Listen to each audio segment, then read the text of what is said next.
All right, everyone, welcome to this episode of Life.Examined Skype Sessions. We are Life.Examined. What we are is a group of philosophers and thinkers who take up different topics and different ideas in order to try and get to the core, the bottom of what is our philosophical ethos. And what we mean by that is what are the things that inform how we think, how we live, the concrete things we do in our daily lives. And we try to dig down and pull out some interesting philosophical ideas and put them into dialogue with that. And tonight we're going to continue on with our Life.Examined sessions, and we have a special guest with us. Josh. Absolutely, yes. We've got a friend of mine that I've known for quite a number of years from London. His name is Chi Chi, and we'll let him introduce himself in just a second, talk a little bit about what he does. And Miriam's just going to introduce a little bit about how we're going to go about approaching the subject for tonight. Go for it, Miriam. Very nice. Oh, sorry, Miriam, after you. Yeah. Yeah, okay. So we've got a topic. Today's topic, Joshua brings today's topic, and it's, I'm not prepared at all, but that's a good thing, because what we want to do is, be able to talk about, just about anything that is important in our lives, and to create a kind of community of inquiry, where together we're thinking out loud, and the thought itself, and like daring to go where the thought leads us. And the thought itself is more important than who says it. So it's not a battle of the egos, but more like a trying to reach wisdom together by speaking and talking out loud together. Good. So that's what we're doing. Chi Chi, who are you? Hello, everyone. I'm Chi Chi Obuaya. I'm a consultant psychiatrist. I work in the National Health System and in private practice in London. And Josh and I used to be neighbours, so it's nice to be reunited. Yeah, today. it's been a few years. Good. So I'll just throw out this rough topic. We haven't really gotten into too much into what we're going to talk about tonight beforehand. So it was just an idea. Chi Chi works as a psychiatrist, and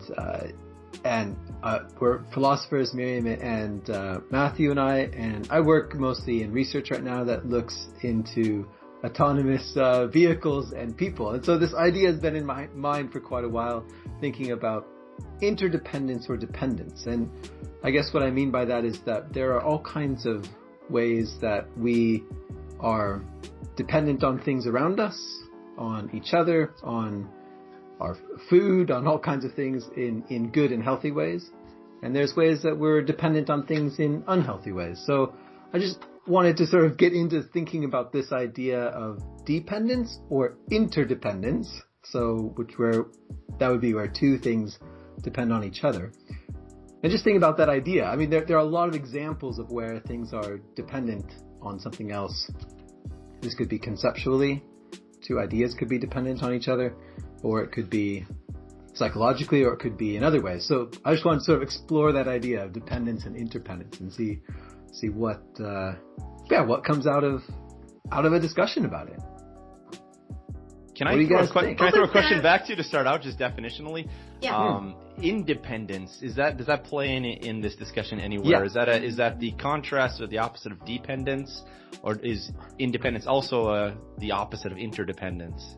Yeah, that's a great question, and that's part of what's brought it up is so let's talk about a particular project that's working on where there's a common argument for something like a self-driving car, and one of the arguments for why this would be a good thing socially is the idea is that it makes people more independent, and the idea there is that they're able to move about their environment without any dependency on somebody else, because they're able to order the car, it takes them where they want to go, and so on.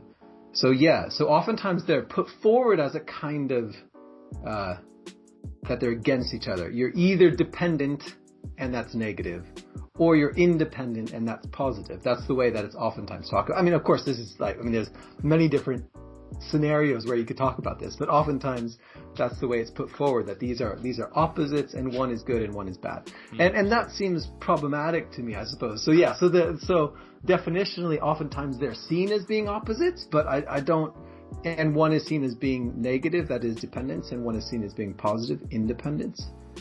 And I'm not sure if that's the case. That doesn't seem to really work all the way out, I think. I'd agree. And when you threw out this as a topic, I'll tell you what I initially thought. I thought, this year is the perfect time to be talking about our dependence on each other. Yeah. Because I think this is at the heart of the crisis that we're going through as individuals collectively, which is that certainly in the Western world, you gave the example of autonomous cars. We've had innovations, advances in society, which maybe create this illusion of independence. And it's not entirely an illusion. There are certainly things that we can do to survive and go about our business in our own little bubble, dare I say it. That's one of the words of 2020. And I feel that the pandemic has been a real lesson for us in bringing home how dependent we are on each other, and the fact that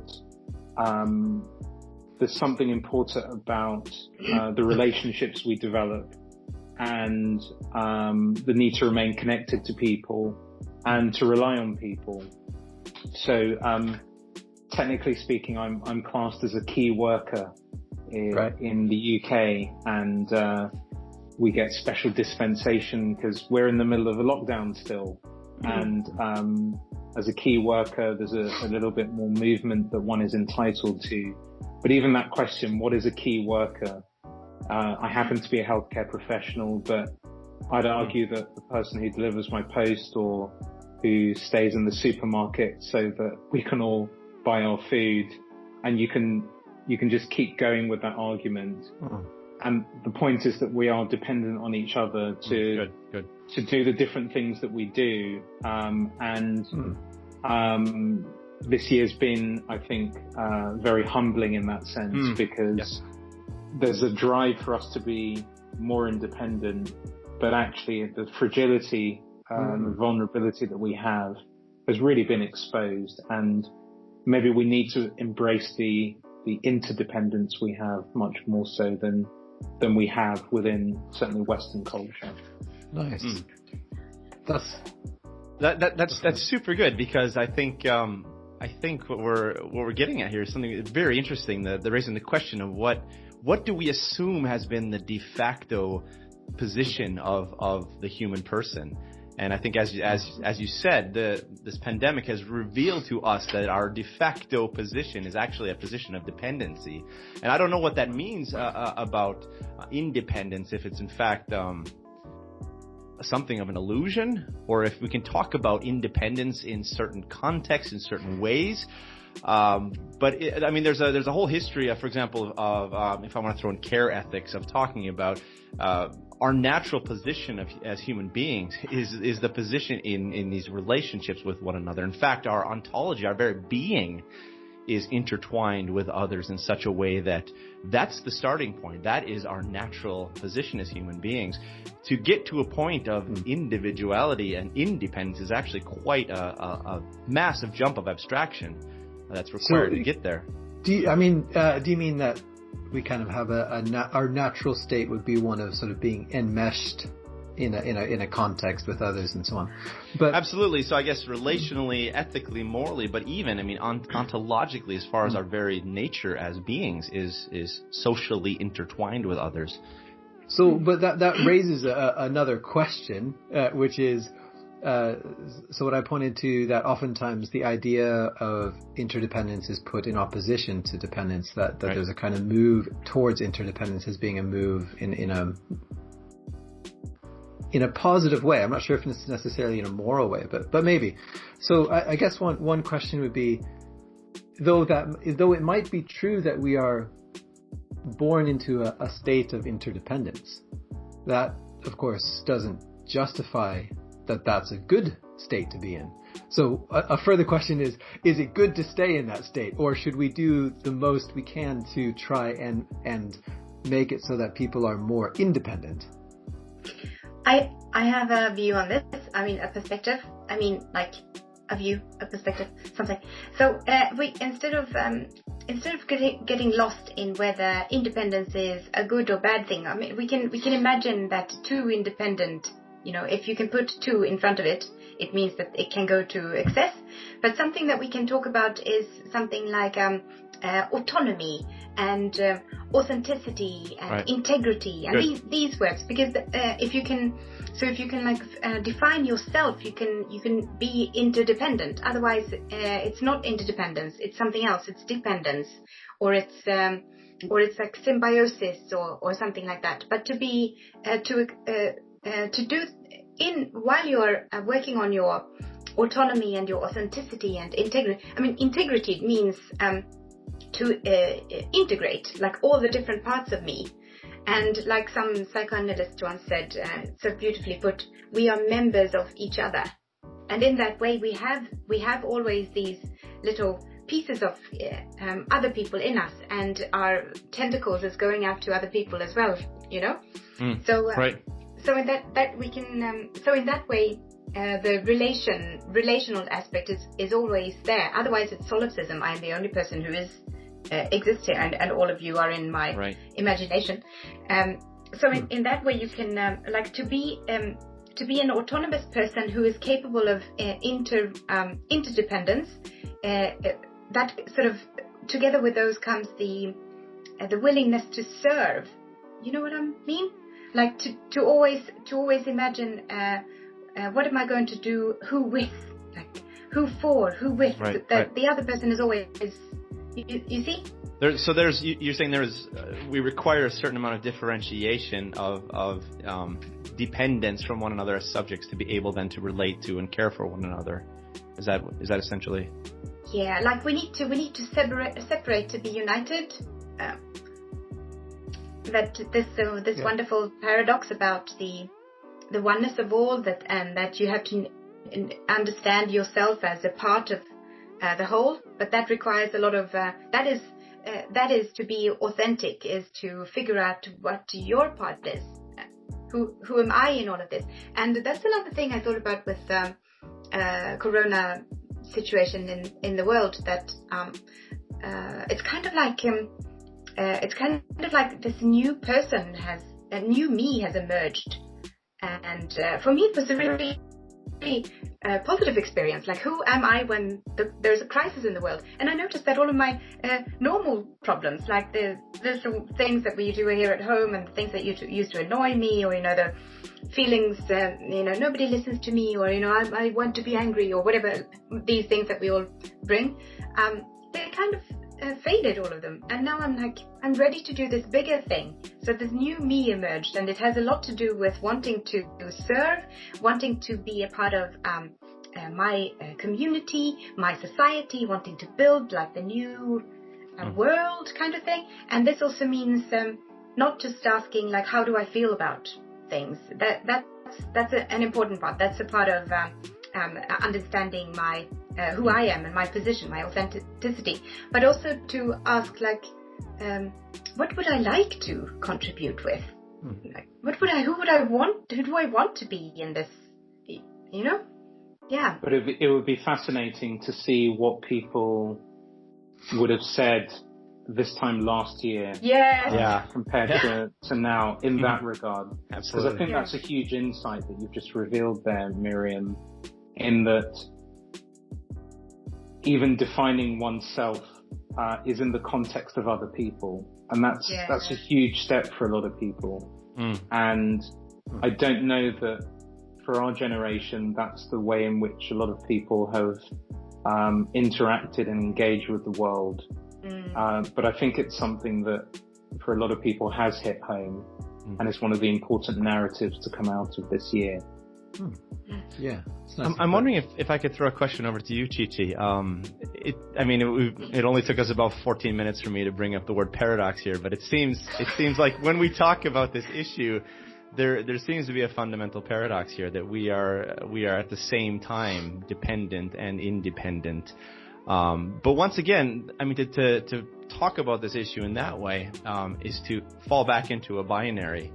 And there's a lot of philosophers who are quite skeptical of these kind of binaries. And I'm wondering if that way of thinking about it as a sort of paradoxical relationship of dependence and independence is the way in which you would talk about it in your field, or if you have other ways of conceptualizing this dynamic. I don't know that I give a direct answer to the question, but in trying to do so, I was reflecting on what Miriam was saying, and I was almost critiquing the approach that we tend to take as psychiatrists and psychotherapists and psychologists. Of course, we offer a range of therapies, but we do focus a lot on the individual.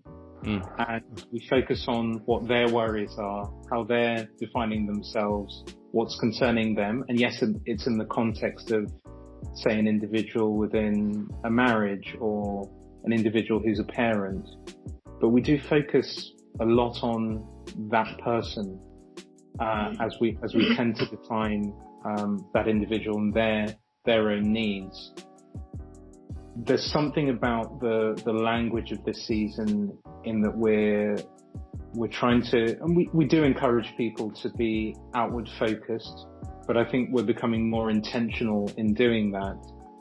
But I just wonder whether there's a fundamental flaw in the way in which we're approaching things therapeutically, and that we offer group therapy, and you develop insights about how someone is in a group therapeutic context, but still the evaluation, I would argue, and maybe I'm wrong in saying so, is, okay, so person A, this is what's going on for them, sure, and here's some things about person B.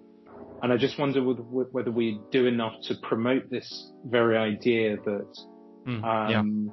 even how we define ourselves needs to have this society-wide viewpoint that we can refer to as being a healthy dependence on others. That's really. Can I just pick up, because I think that's a really everybody interesting. Wants to everyone wants to pick up on that. Go ahead.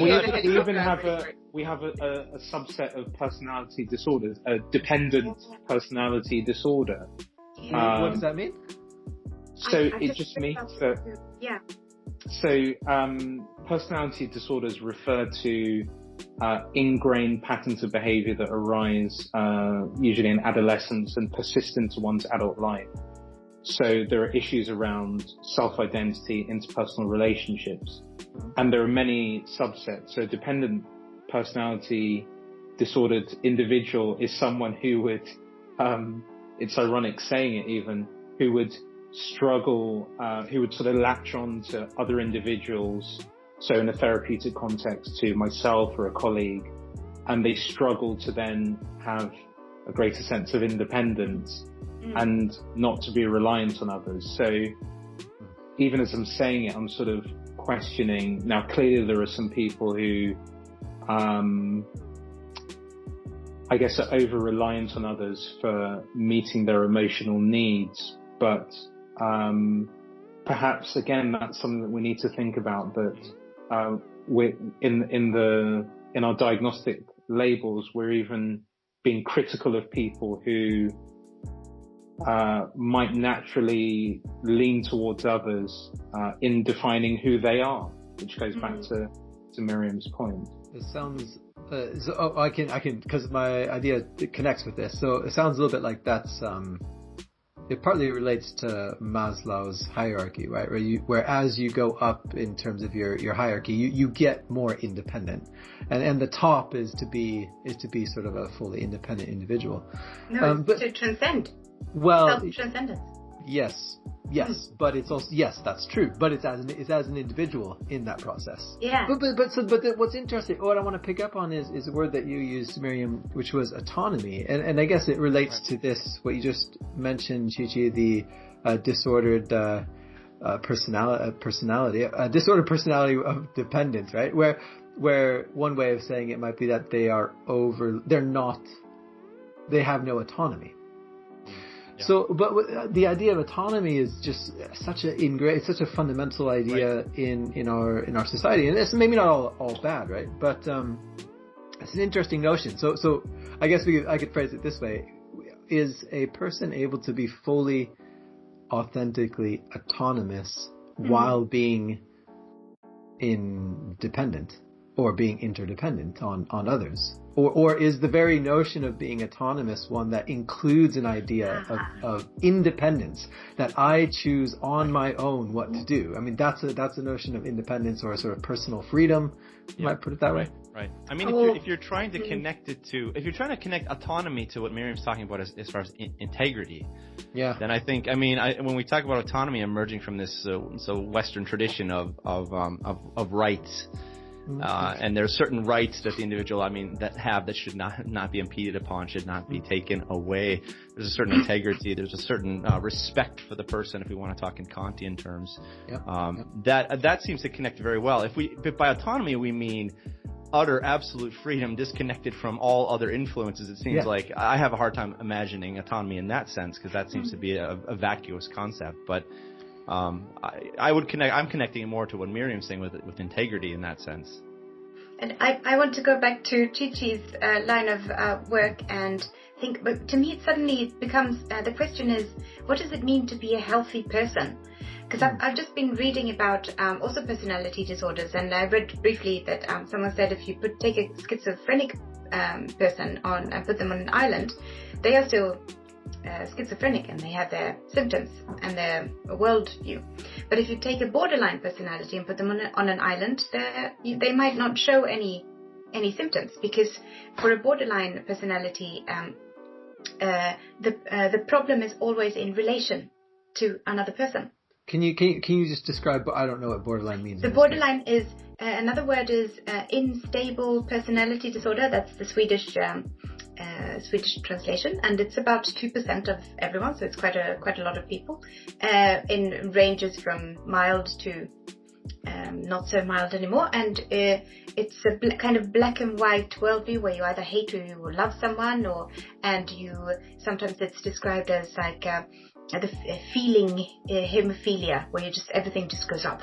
You get so angry and you're just all angry. And then I just listened to a seminar about this. That's why it's fresh in my mind.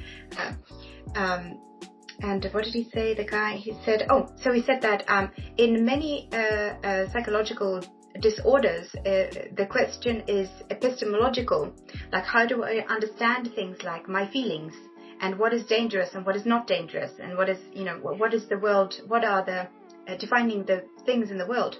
But for borderline, it's an ethical displacement.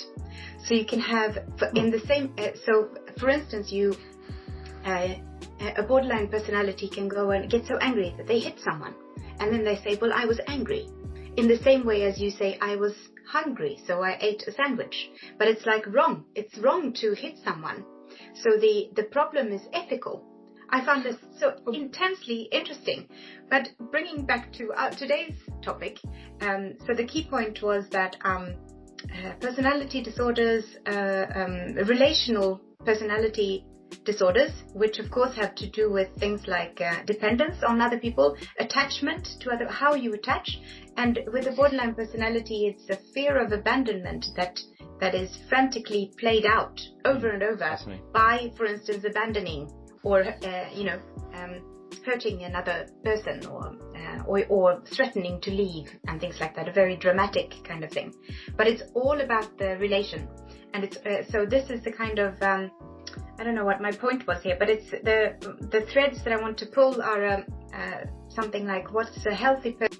There's something healthy, I feel, in the word interdependence, or at least we can use it to create an image of health among humans, or something like that. And we also use we use other words like autonomy and integrity.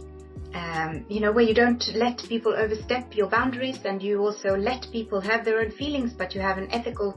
You see what I'm saying? Like all of these things seem to be intertwined at the moment. But now I've talked for a really long time. It feels that I think we are converging on a theme here, and it goes back to the point Josh was making. There's a danger, and perhaps the bit that we're getting wrong is that, given that scenario you've just described, Miriam, the error is to say, well, the answer is to help this person to be more autonomous, to figure stuff out for themselves, and not to rely on people.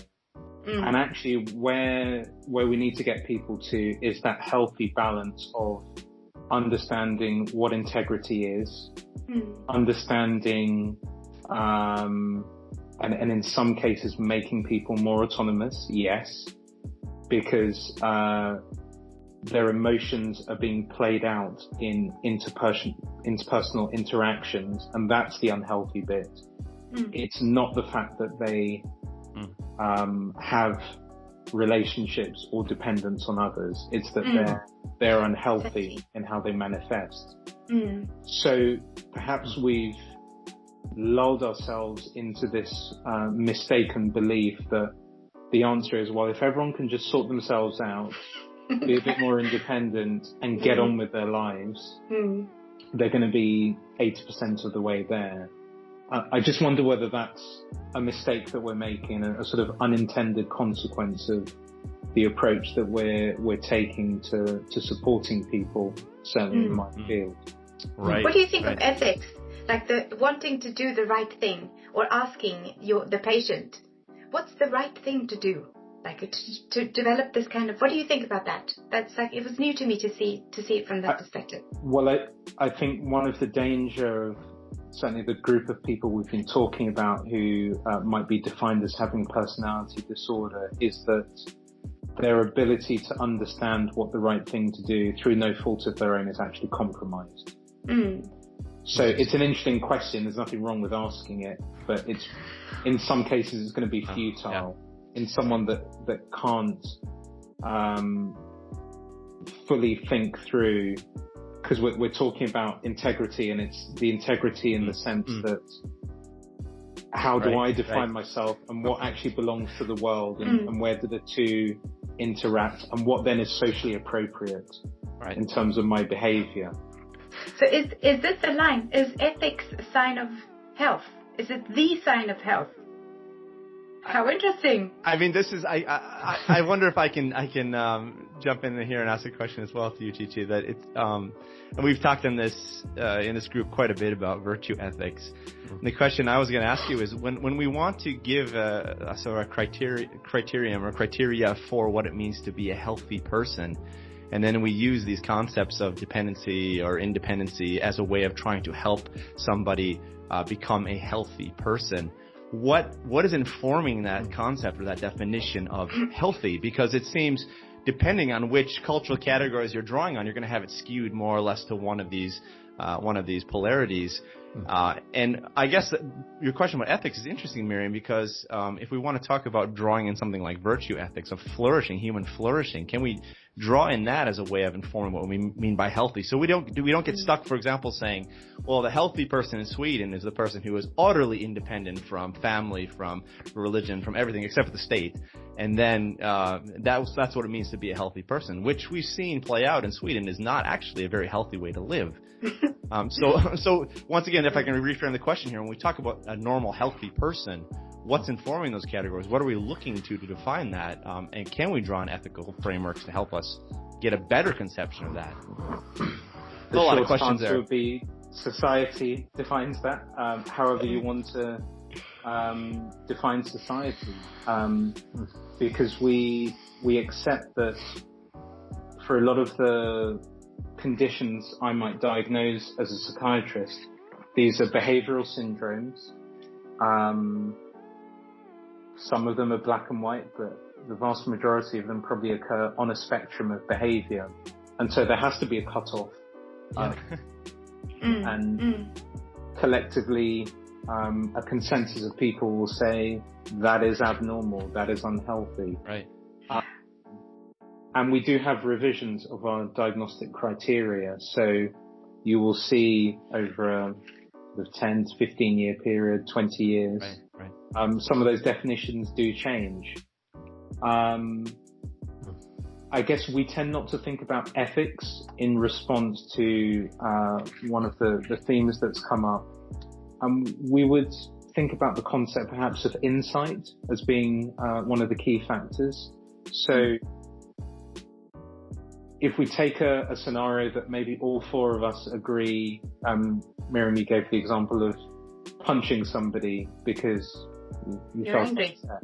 we might accept that that's socially unacceptable. And the key point you want to get the person to in that scenario is having insight such that they can recognize, it is socially acceptable to eat when I'm hungry, but every time I'm angry, I cannot punch someone. There are consequences of doing so. That might include getting in trouble from a legal perspective. You can upset people, you can scare people. So I guess there are overlapping themes there, and we would term it as insights, where you're able to think for yourself, this is the way to behave in a given scenario. This is, these are examples of things I'm doing which suggest I'm not quite being my normal self, however that's defined. And that's one of the things we try to assist people with, certainly. Right. I guess my concern is just that if we take the American context as an example here, there seems to be a shift in certain normalization of certain behaviors. We've become more accepting of certain behaviors as quote unquote normal. And I'm concerned that there's a drift in a certain direction, and that is informing what we're talking about as a normal functioning human being. And I think I want to push back on that and say there's got to be ethical, philosophical criteria that we can use to try and engage with that drift in a certain way, so we don't fall into some sort of cultural relativistic definition of what it means to be a healthy human being. So I guess I got the sort of universalist in me pushing back a bit. But I can see that there's a little bit of a tension in terms of something which is like a professionalized practice, right? Which has regulations, which has processes that to bring things forward. And I mean, there's all kinds of institutional frameworks that go into play for something like that. But then you have a meta question, which is how do you evaluate those processes? And of course, then I guess there's a universalist tendency in me as well, thinking that there's got to be a way of critiquing that. So then you go to, but then that might be outside of the discipline, right? So there's multiple disciplines. There's different disciplines that ask different questions, and so on. But then that's quite interesting. That raises another kind of dependence, right? And I think that the disciplines are dependent upon each other. There's disciplinary interdependence, because on their own, right? They borrow. Different disciplines borrow concepts and ideas from other disciplines that they interact with. So they're not isolated. I mean, you can't just have one discipline by itself. So there's, kind of dependence there as well. There's also codependence. That's another very bad thing. It's usually used when you're codependent with someone who has a... You support their bad. But I mean, that's the reason you call it co as opposed to inter. I mean, what's the difference really in terms of interdependence is a positive thing maybe, but codependence is not. We definitely think of codependence as being unhealthy. So I think the key there is to drill down to what are the elements of that relationship that make it unhealthy. And it's not a simple thing. What we're effectively doing is critiquing a narrative which maybe promotes independence as something for people to aspire to. But we need to be careful, and we're not saying that the opposite then is just to be dependent. It's about healthily embracing relationships. And the problem with codependence is that there's a very unhealthy nature to that. So there can be things like collusion in unhelpful behavior, and what do you mean by collusion? For example, if you're doing something that is socially unacceptable, and I'm too scared to confront you, and I effectively say, well, Josh, that's great. You only punched one person today because you used to punch 3 people every day. I'm actually not really addressing the issue there, and I'm reinforcing. It wasn't the number of people that was the issue. Come on, why not 10, Josh, you wimp? So yeah, you may get the wrong impression, and actually, what I'm doing is not helping you, but reinforcing the maladaptive behavior. Interesting, yeah. Yeah. But this is fascinating to me because I think there is a lot more interconnection between the disciplines than we want to say here. Because, I mean, this is an empirical study. It's probably already been done, but this is an empirical study that we need to do. Chi Chi, you need to head this one up. Is if you look at all the different practitioners in your field, in your culture, I would imagine that when they are talking about certain behaviors and actions that will lead to a healthy life, if you start to actually take those apart and look at them, I bet there's some interesting crossover.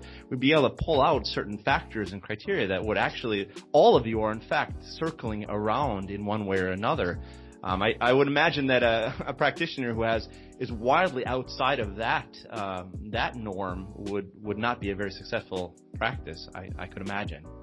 Sure, but the reason I speak with a degree of trepidation is that there's usually a bit of pushback against psychiatry as a discipline, because the argument is that we don't have any more right than anybody else to define what is normal and abnormal. And I guess we run into this grey area because we can move away from what we already have, which is controversial, which is defining, well, what constitutes illness and mental illness specifically. Yeah. And then we go into this territory of, okay, we're not saying someone is ill, but what's healthy for that individual? And do we have a right to intervene, to help people?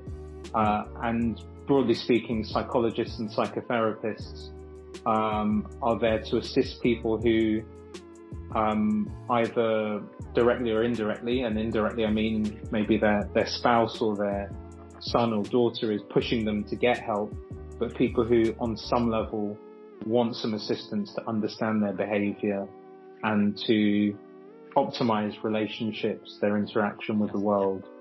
But do we then have a right to start picking people out and labeling them as abnormal members of society because we don't like the way in which they're going about their business? That raises that's the danger. Yeah. I mean, there's always the pushback every time a new edition of the DSM comes out. There's always a massive discussion about that, about what's in it, what's not in it, why or why not. I mean, you raised a couple interesting concepts. One is having a right. What is included in that? But it's interesting because in China right now they're instigating social behavior point system where you're allotted a certain score based on your social behavior, and they use face tracking and AI to measure your behavior in public context, and then your score can go up or down. So they've institutionalized that process very effectively, where your behavior can be marked by being socially unacceptable in some ways, because your score can go down, and if it's in a bad state, then you'll have to go to a psychiatrist. I mean, it's bordering on that kind of sort of management of behavior. And then there's maybe problems with that. But I mean, I find it's a fascinating comment though that in some sense you're not allowed to make normative claims about what is normal, what ought to be, but yet that's still in the background for informing the practice in some sense. That's an interesting dynamic for me. That it seems like there's. I'm trying to get my head around that. Oh well, isn't that maybe part of it too? That because you said there's a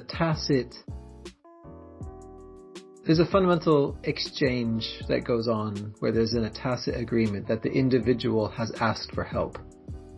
So it's based in the individual.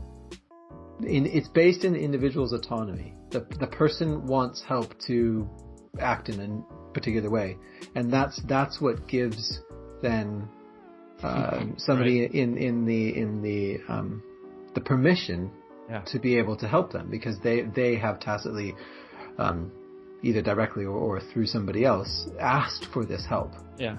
That or that they are a danger to their own life or someone else's life. Yeah, I was going to say there are some caveats, because that's probably more for people that sit in that, if you like, the middle tier, which is where we're not saying they're frankly unwell. Some of them may be, but they are struggling in some aspects of their life and therefore are seeking some help. Whereas at the more severe end, which is where someone like myself definitely comes into play, society needs to intervene to say that this person is a danger to themselves or to others, and without some intervention, there will be some untoward consequence. So there's also a spectrum of interventions. So I mean that's also a very Lockean idea, right? That the justification for the state prohibiting some individual's freedom is in a way only stands on that person's freedom might interfere in society's freedom. So if you're a danger to others, we can stop you. If you're not a danger to others, then the state doesn't have any right to interfere. Well, but yourself counts as somebody in society, I suppose, in that regard. Yeah, it's a nice thought that you are able to hurt yourself.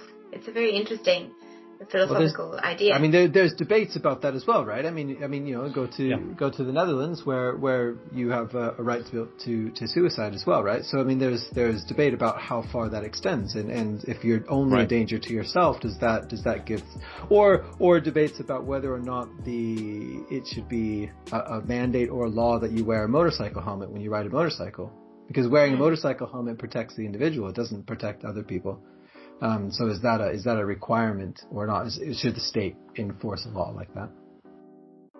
Or a mask. Or a mask. Yes. And now we're into interesting territory. Yeah. Very interesting. Right.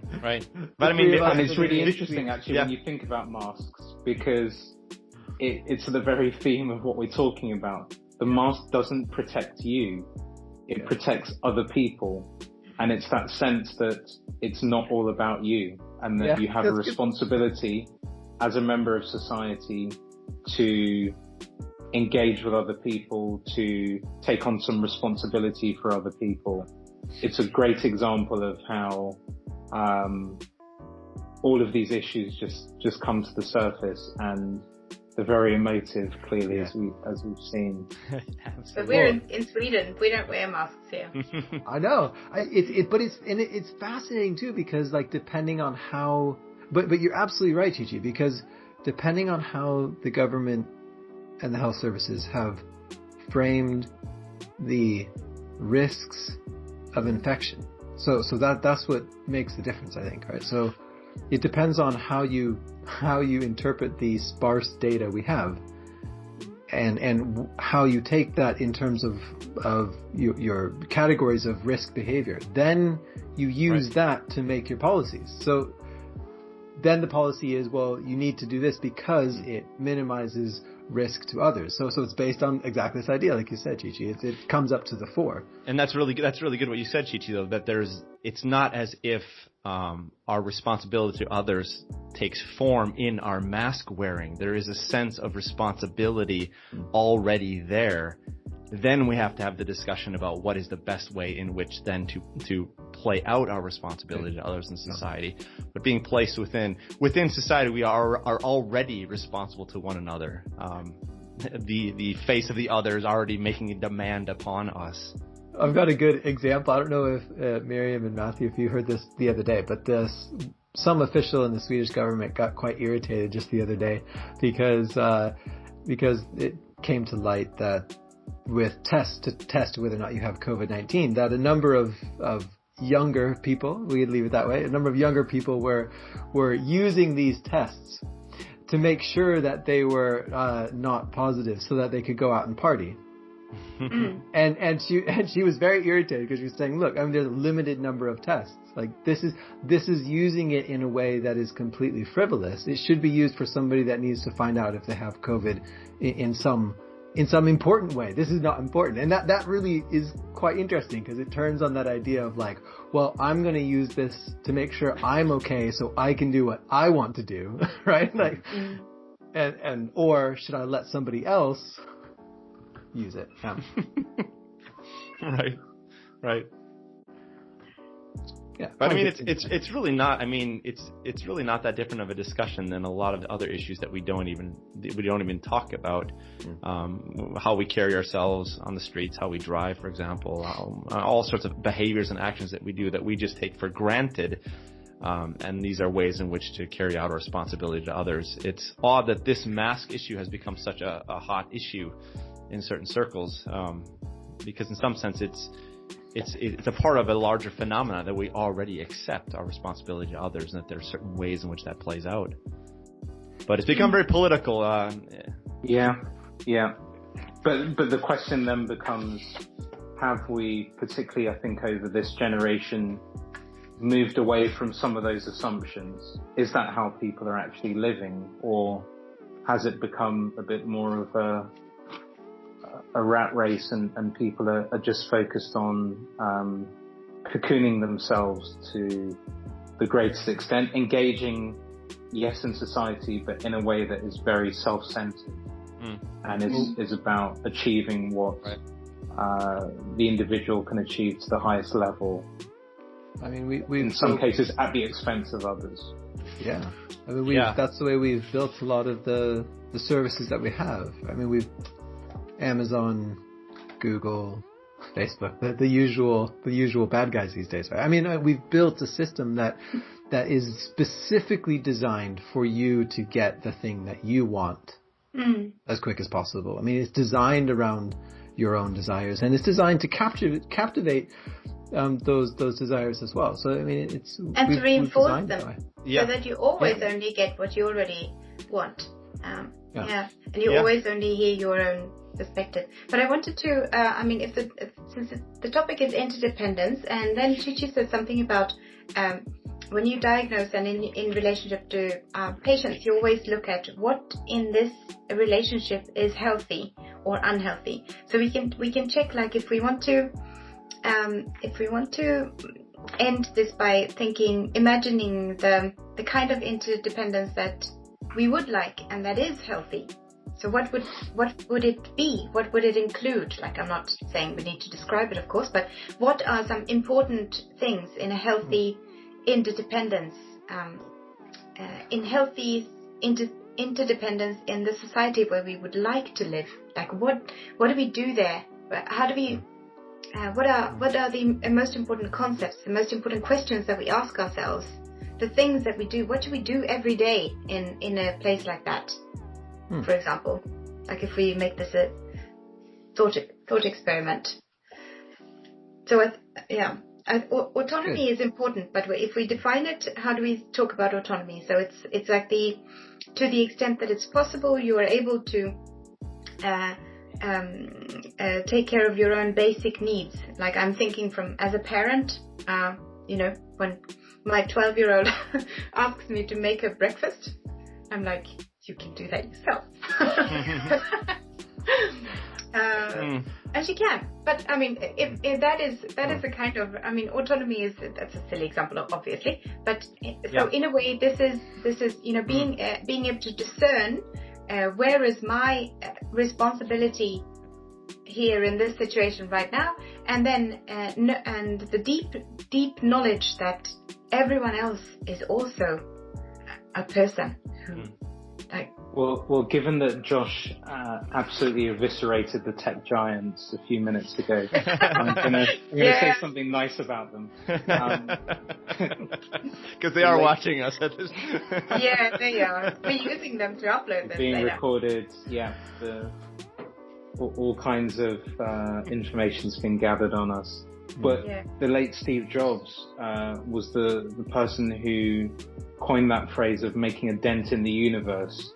And so maybe my response to that question would be, and it's hard to get away from issues like what's an individual's sense of purpose, but what is it that you are doing, that you plan to do, that you have done, that demonstrates that you've made a dent in the universe, however you as an individual define it?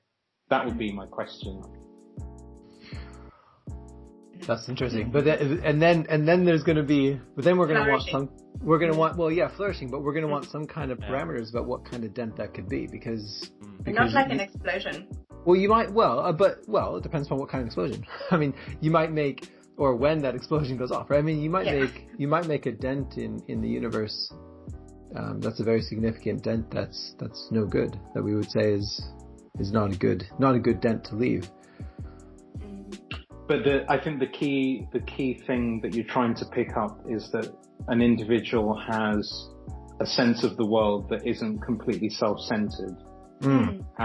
Yes, I absolutely agree, because you can create whatever narrative you like, and it goes back to the concept of insight. Objectively, if you were to get a panel of people in the room, would they classify that dent that you've made as something that's been positive and to the betterment of society, or actually has it just been a way of you boosting your own ego, and you create a nice story around it?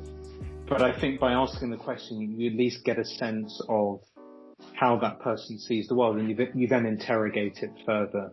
And it might be something extremely small scale, but highly impactful.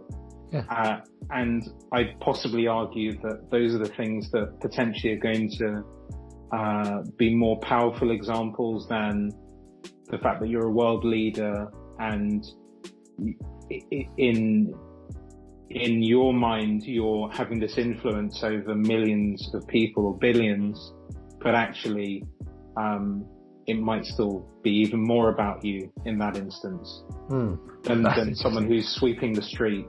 Yeah. But actually is thinking about preventing an accident for their neighbour and keeping them safe. Good. Nice. Oh, I'm thinking about. I just have a quick thing. I think I brought it up earlier. This American psychologist now dead called David Hawkins, and he said something. He writes about levels of consciousness, and you can use consciousness in many ways, but he talks about it as like love is a level of consciousness, and like.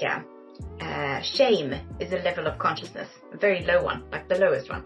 And then when he says that when you're living in a high level of consciousness, you don't mind doing cleaning jobs or like starting from the bottom in a new place, because you can always bring that kind of energy to wherever you are.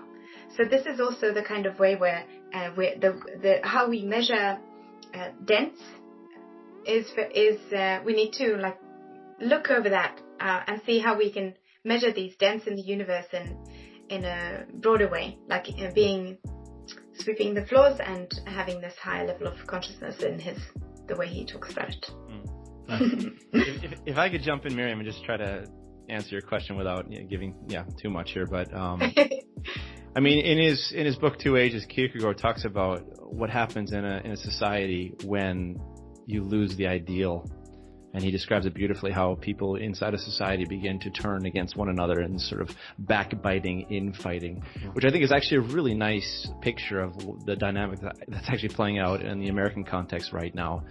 And I guess for me, a picture of interdependence when functioning well would be, maybe something closer to Aristotle's account of virtuous friendship, when we are striving together to help one another pursue the good and to successfully take a step further in that direction.